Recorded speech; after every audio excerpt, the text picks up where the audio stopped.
মুখ্যমন্ত্ৰী হিমন্ত বিশ্ব শৰ্মাৰ বিৰুদ্ধে পুনৰবাৰ সৰব হৈছে অসম কংগ্ৰেছৰ সভাপতি গৌৰৱ গগৈ। 10 ডিচেম্বৰত সলনি হ'ব ৰাজ্যৰ মুখ্যমন্ত্ৰী। এইবাৰ হিমন্ত বিশ্ব শৰ্মাক লৈ ভৱিষ্যতবাণী কৰিছে অসম কংগ্ৰেছৰ সভাপতি গৌৰৱ গগৈ আৰু এইবাৰ মুখ্যমন্ত্ৰী হিমন্ত বিশ্ব শৰ্মাক ডেডলাইন বান্ধি দিলে গৌৰৱ গগৈয়ে। গৌৰৱ গগৈয়ে মন্তব্য কৰিছে যে 10 ডিচেম্বৰত গৌৰৱ গগৈয়ে লাভ কৰা সূত্ৰৰ খবৰ অনুসৰি সলনি হ'ব ৰাজ্যৰ মুখ্যমন্ত্ৰী। 10 ডিচেম্বৰত সলনি হ'ব ৰাজ্যৰ মুখ্যমন্ত্ৰী।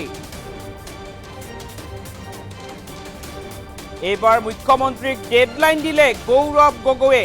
মুখ্যমন্ত্ৰী হিমন্ত বিশ্ব শৰ্মাক লৈ এইবাৰ গৌৰৱ গগৈৰ ভৱিষ্যতবাণী। মুখ্যমন্ত্ৰীৰ 10 ছেপ্টেম্বৰ ফুলজাৰি নহ'ল, কেৱল মাত্ৰ ফুজ হ'ল মুখ্যমন্ত্ৰীৰ 10 ছেপ্টেম্বৰ। 10 ছেপ্টেম্বৰৰ দিনটো এটম বম বাদ দিয়ক, ফুলজাৰিও নহ'ল হিমন্ত বিশ্ব শৰ্মাৰ 10 ছেপ্টেম্বৰৰ দিনটো। 10 ডিচেম্বৰত মুখ্যমন্ত্ৰী হিমন্ত বিশ্ব শৰ্মাক মুখ্যমন্ত্ৰীৰ পদৰ পৰা আঁতৰোৱা হ'ব বুলি এইবাৰ গৌৰৱ গগৈয়ে মন্তব্য কৰিছে। মই খবৰ লাভ কৰিছোঁ 10 ডিচেম্বৰত তেখেতক সলনি কৰা হ'ব। মুখ্যমন্ত্ৰীক লৈ পুনৰ সৰব হ'ল কংগ্ৰেছ সাংসদ গৌৰৱ গগৈ। মুখ্যমন্ত্ৰী হিমন্ত বিশ্ব শৰ্মা আজিৰ তাৰিখত অধিক বেছি আতংকিত হৈ আছে বুলি এইবাৰ গৌৰৱ গগৈয়ে মন্তব্য কৰিছে। কংগ্ৰেছৰ উত্থানৰ বাবে হিমন্ত বিশ্ব শৰ্মাই ভয় খাইছে আৰু যি টি কথা কৈছে। 10 ছেপ্টেম্বৰ ঝাৰখণ্ড সকলোতে হিমন্ত বিশ্ব শৰ্মা বাৰে বাৰে বিফল হৈছে। ভয়, আতংক, হতাশাত ভুগি এতিয়া মুখ্যমন্ত্ৰীয়ে যিকোনো কথা ক'বলৈ আৰম্ভ কৰিছে।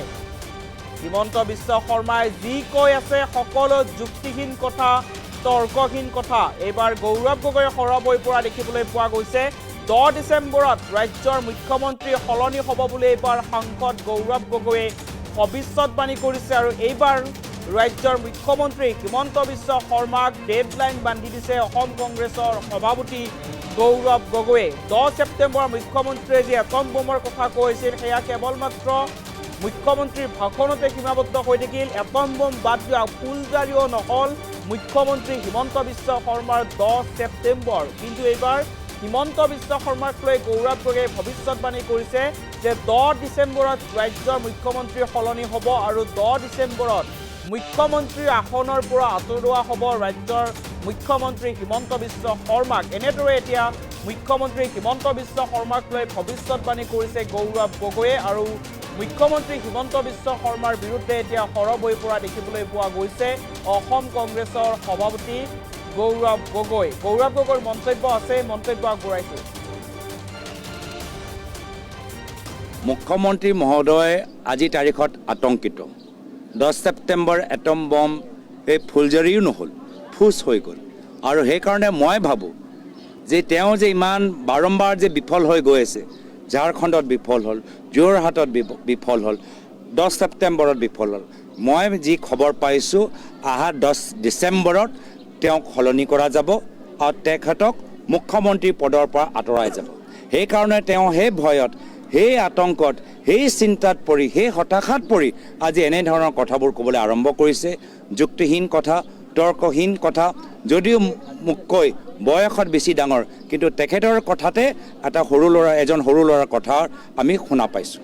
আমি ৰাইজৰ কথা অনুসৰি, ৰাইজৰ পৰামৰ্শ অনুসৰি, ৰাইজক আজি কেনেদৰে এটা বৰ অসম বিচাৰে, এটা নতুন অসম বিচাৰে, য'ত ৰাইজৰ কামখিনি হওক, ধনী মানুহৰ নহয়, ডাঙৰ ডাঙৰ ঠিকাদাৰৰ নহয়, এনেকুৱা এটা পৰিস্থিতি পৰিৱেশ আমি ৰাখিবলৈ বিচাৰোঁ। ৰাইজে বহুত আশা কৰিছিলে বিজেপি দলৰ ওপৰত, 10 বছৰ হৈ গ'ল, ৰাইজৰ আশা পূৰণ নহ'ল। সেই আশাটো আমি আগন্তুক দিনত পূৰণ কৰিম। তাতে আমি আটাইতকৈ বেছি জোৰ আৰু মন লগাম। ময়ো ইমান নাজানো, কিন্তু মই কৈছোঁ আমি ৰাজনীতি, আমাৰ দৃষ্টি, আমি কেন্দ্ৰ কৰিছোঁ ৰাইজৰ আশামতে। এইবোৰ চব সমস্যা প্ৰত্যেক দলত থাকে, কিন্তু আমাৰ মূল উদ্দেশ্যটো হৈছে যে আগন্তুক দিনত গাঁৱৰ ভিতৰত চৰকাৰী স্কুল খোলা আৰু মদৰ দোকান বন্ধ কৰা। এতিয়া বিজেপি নিজৰ হোৱাটছএপ গ্ৰুপত কি চৰ্চা কৰে তাৰলৈ মোৰ একো চিন্তা নাই। ৰাইজে কি চিন্তা কৰে? ৰাইজে যি দেখিছে যে বৰ্তমান চৰকাৰে 1250 টকা দি আৰু একো কাম কৰা নাই আৰু ৰাইজে যেতিয়া কিবা অভিযোগ উত্থাপন কৰে ৰাইজৰ কথা শুনাতকৈ বিজেপি দল ভাবুকি দিয়ে যে মাতবোল কৰিলে 1250 টকাওতো নিদিব। তো এই 1250 টকা আজি ৰাইজক সহায় কৰা এটা অস্ত্ৰ নহয়, ৰাইজক মন কৰা, ৰাইজক নিমাত কৰা, ৰাইজক ভাবুকি দিয়া, ৰাইজক ব্লেকমেইল কৰা এটা অস্ত্ৰ 1250 টকা। 1250 টকা লৈ ৰাইজৰ এই গাঁৱৰ ভিতৰত পানী নোলায়, ৰাইজৰ গাঁৱৰ ৰাস্তাবোৰ মেৰামতি নহয়। কিন্তু এইখিনি কাম যে চৰকাৰে ক'ব লাগে এই 1250 টকা ভয় দেখাই এইখিনি কাম নকৰে।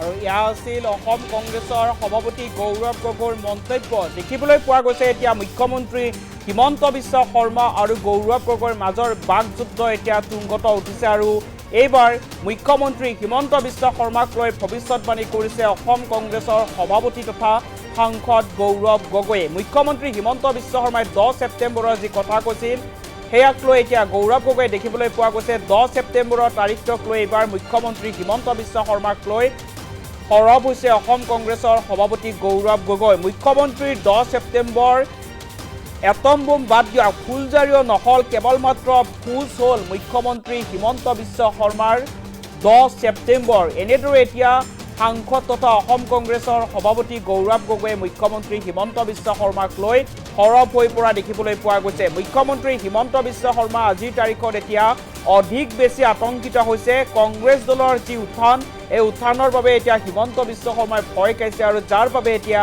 যি টি ক'বলৈ আৰম্ভ কৰিছে মুখ্যমন্ত্ৰীগৰাকীয়ে। 10 ছেপ্টেম্বৰ ঝাৰখণ্ড নিৰ্বাচন সকলোতে হিমন্ত বিশ্ব শৰ্মা বাৰে বাৰে বিফল হৈছে, যাৰ বাবে এতিয়া ভয় আতংক হতাশাত ভুগি এতিয়া মুখ্যমন্ত্ৰী হিমন্ত বিশ্ব শৰ্মাই যিকোনো কথা ক'বলৈ আৰম্ভ কৰিছে আৰু হিমন্ত বিশ্ব শৰ্মাই যি কথা কৈছে সকলো কথাই যুক্তিহীন ভিত্তিহীন কথা বুলি এইবাৰ গৌৰৱ গগৈয়ে মন্তব্য কৰিছে আৰু মুখ্যমন্ত্ৰী হিমন্ত বিশ্ব শৰ্মাক লৈ এইবাৰ ভৱিষ্যতবাণী কৰিছে সাংসদ গৌৰৱ গগৈয়ে। 10 ছেপ্টেম্বৰৰ দিনটোত ৰাজ্যৰ মুখ্যমন্ত্ৰী সলনি হ'ব। মুখ্যমন্ত্ৰী হিমন্ত বিশ্ব শৰ্মাক লৈ এইবাৰ ভৱিষ্যতবাণী কৰি গৌৰৱ গগৈয়ে মন্তব্য কৰিছে যে 10 ডিচেম্বৰত সলনি হ'ব ৰাজ্যৰ মুখ্যমন্ত্ৰী। 10 ডিচেম্বৰত মুখ্যমন্ত্ৰী পদৰ পৰা হিমন্ত বিশ্ব শৰ্মাক আঁতৰোৱা হ'ব বুলি এইবাৰ বিশেষ সূত্ৰৰ পৰা খবৰ লাভ কৰা বুলি এইবাৰ মন্তব্য কৰিছে গৌৰৱ গগৈয়ে আৰু সমান্তৰালভাৱে এইবাৰ হিমন্ত বিশ্ব শৰ্মাৰ বিৰুদ্ধে সৰব হোৱা দেখিবলৈ পোৱা গৈছে অসম কংগ্ৰেছৰ সভাপতিগৰাকী। গৌৰৱ গগৈৰ মন্তব্য পুনৰবাৰ আগবঢ়াবলৈ চেষ্টা কৰিম। মুখ্যমন্ত্ৰী মহোদয় আজি তাৰিখত আতংকিত। 10 ছেপ্টেম্বৰ এটম বম এই ফুলজাৰিও নহ'ল, ফুজ হৈ গ'ল আৰু সেইকাৰণে মই ভাবোঁ যে তেওঁ যে ইমান বাৰম্বাৰ যে বিফল হৈ গৈ আছে, ঝাৰখণ্ডত বিফল হ'ল, যোৰহাটত বিফল হ'ল, 10 ছেপ্টেম্বৰত বিফল হ'ল, মই যি খবৰ পাইছোঁ অহা 10 ডিচেম্বৰত তেওঁক সলনি কৰা যাব আৰু তেখেতক মুখ্যমন্ত্ৰী পদৰ পৰা আঁতৰাই যাব। সেইকাৰণে তেওঁ সেই ভয়ত, সেই আতংকত, সেই চিন্তাত পৰি, সেই হতাশাত পৰি আজি এনেধৰণৰ কথাবোৰ ক'বলৈ আৰম্ভ কৰিছে। যুক্তিহীন কথা, তৰ্কহীন কথা, যদিও মোতকৈ বয়সত বেছি ডাঙৰ কিন্তু তেখেতৰ কথাতে এজন সৰু ল'ৰাৰ কথা আমি শুনা পাইছোঁ।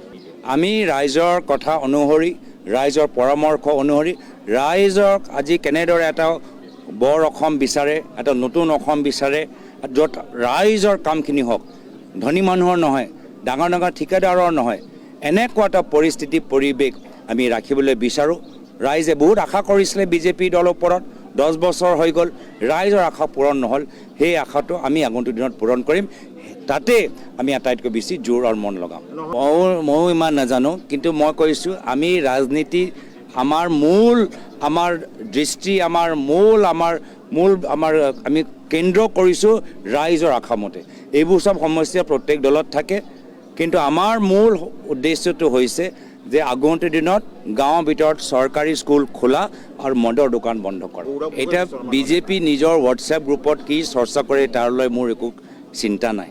ৰাইজে কি চিন্তা কৰে, ৰাইজে যি দেখিছে যে বৰ্তমান চৰকাৰে 1250 টকা দি আৰু একো কাম কৰা নাই আৰু ৰাইজে যেতিয়া কিবা অভিযোগ উত্থাপন কৰে ৰাইজৰ কথা শুনাতকৈ বিজেপি দল ভাবুকি দিয়ে যে মাতবোল কৰিলে 1250 টকাওতো নিদিব। তো এই 1250 টকা আজি ৰাইজক সহায় কৰা এটা অস্ত্ৰ নহয়, ৰাইজক মন কৰা, ৰাইজক নিমাত কৰা, ৰাইজক ভাবুকি দিয়া, ৰাইজক ব্লেকমেইল কৰা এটা অস্ত্ৰ 1250 টকা। 1250 টকা লৈ ৰাইজৰ এই গাঁৱৰ ভিতৰত পানী নোলায়, ৰাইজৰ গাঁৱৰ ৰাস্তাবোৰ মেৰামতি নহয়। কিন্তু এইখিনি কাম যে চৰকাৰে ক'ব লাগে, এই 1250 টকা ভয় দেখাই এইখিনি কাম নকৰে। মুখ্যমন্ত্ৰী মহোদয় আজি তাৰিখত আতংকিত। 10 ছেপ্টেম্বৰ এটম বম এই ফুলজাৰিও নহ'ল, ফুচ হৈ গ'ল। আৰু সেইকাৰণে মই ভাবোঁ যে তেওঁ যে ইমান বাৰম্বাৰ যে বিফল হৈ গৈ আছে, ঝাৰখণ্ডত বিফল হ'ল, যোৰহাটত বিফল হ'ল, 10 ছেপ্টেম্বৰত বিফল হ'ল। মই যি খবৰ পাইছোঁ, অহা 10 ডিচেম্বৰত তেওঁক সলনি কৰা যাব আৰু তেখেতক মুখ্যমন্ত্ৰী পদৰ পৰা আঁতৰাই যাব। সেইকাৰণে তেওঁ সেই ভয়ত, সেই আতংকত, সেই চিন্তাত পৰি, সেই হতাশাত পৰি আজি এনেধৰণৰ কথাবোৰ ক'বলৈ আৰম্ভ কৰিছে। যুক্তিহীন কথা, তৰ্কহীন কথা, যদিও মোতকৈ বয়সত বেছি ডাঙৰ, কিন্তু তেখেতৰ কথাতে এজন সৰু ল'ৰাৰ কথা আমি শুনা পাইছোঁ। আমি ৰাইজৰ কথা অনুসৰি, ৰাইজৰ পৰামৰ্শ অনুসৰি, ৰাইজক আজি কেনেদৰে এটা বৰ অসম বিচাৰে, এটা নতুন অসম বিচাৰে, য'ত ৰাইজৰ কামখিনি হওক, ধনী মানুহৰ নহয়, ডাঙৰ ডাঙৰ ঠিকাদাৰৰ নহয়, এনেকুৱা এটা পৰিৱেশ আমি ৰাখিবলৈ বিচাৰোঁ। ৰাইজে বহুত আশা কৰিছিলে বিজেপি দলৰ ওপৰত, 10 বছৰ হৈ গ'ল, ৰাইজৰ আশা পূৰণ নহ'ল। সেই আশাটো আমি আগন্তুক দিনত পূৰণ কৰিম, তাতে আমি আটাইতকৈ বেছি জোৰ আৰু মন লগাম। ময়ো ইমান নাজানো, কিন্তু মই কৈছোঁ আমি ৰাজনীতি, আমাৰ দৃষ্টি, আমি কেন্দ্ৰ কৰিছোঁ ৰাইজৰ আশামতে। এইবোৰ চব সমস্যা প্ৰত্যেক দলত থাকে, কিন্তু আমাৰ মূল উদ্দেশ্যটো হৈছে যে আগন্তুক দিনত গাঁৱৰ ভিতৰত চৰকাৰী স্কুল খোলা আৰু মদৰ দোকান বন্ধ কৰা। এতিয়া বিজেপি নিজৰ হোৱাটছএপ গ্ৰুপত কি চৰ্চা কৰে তাৰলৈ মোৰ একো চিন্তা নাই। ৰাইজে কি চিন্তা কৰে? ৰাইজে যি দেখিছে যে বৰ্তমান চৰকাৰে 1250 টকা দি আৰু একো কাম কৰা নাই। আৰু ৰাইজে যেতিয়া কিবা অভিযোগ উত্থাপন কৰে, ৰাইজৰ কথা শুনাতকৈ বিজেপি দল ভাবুকি দিয়ে যে মাতবোল কৰিলে 1250 টকাওতো নিদিব। তো এই 1250 টকা আজি ৰাইজক সহায় কৰা এটা অস্ত্ৰ নহয়, ৰাইজক মন কৰা, ৰাইজক নিমাত কৰা, ৰাইজক ভাবুকি দিয়া, ৰাইজক ব্লেকমেইল কৰা এটা অস্ত্ৰ 1250 টকা। 1250 টকা লৈ ৰাইজৰ এই গাঁৱৰ ভিতৰত পানী নোলায়, ৰাইজৰ গাঁৱৰ ৰাস্তাবোৰ মেৰামতি নহয়। কিন্তু এইখিনি কাম যে চৰকাৰে ক'ব লাগে, সেই 1250 টকা ভয় দেখাই এইখিনি কাম নকৰে।